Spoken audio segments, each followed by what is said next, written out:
Sebuah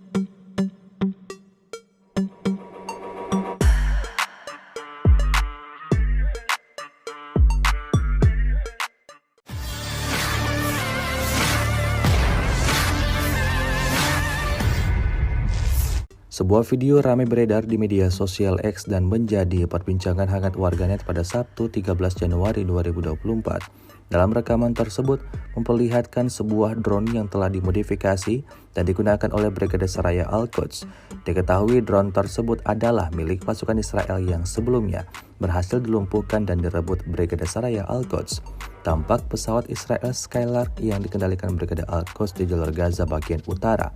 Setelah mereka kembali dari garis pertempuran di Jabalia Al-Balad, Mujahidin Brigade Al-Quds mengkonfirmasi bahwa mereka menargetkan 2 kendaraan militer musuh dengan peluru tandem dan bentrok dengan tentara musuh dari jarak nol, menyebabkan beberapa dari mereka tewas dan luka-luka.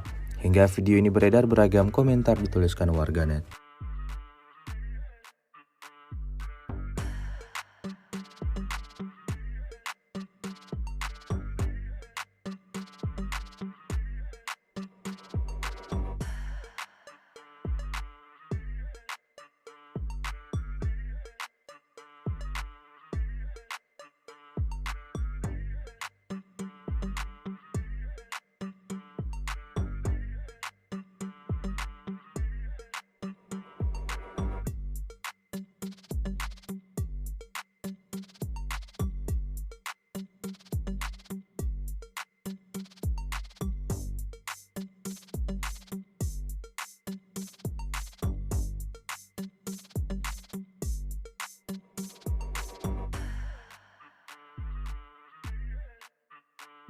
Download Tribun X sekarang, menghadirkan lokal menjadi Indonesia.